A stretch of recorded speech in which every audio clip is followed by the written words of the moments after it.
It's round 1, phase 3, day 2. I woke up to 148.8, so that's a gain of 1.5 pounds.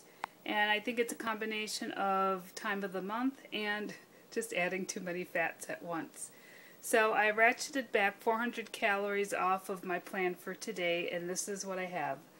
For breakfast, I'm going to have 2 egg whites, 1 whole egg. These are large eggs with 1/4 of an avocado. And then for lunch dinner, I'm going to have zucchini noodles, and then I will heat up a portion of Bison pasta sauce that I made yesterday for P3.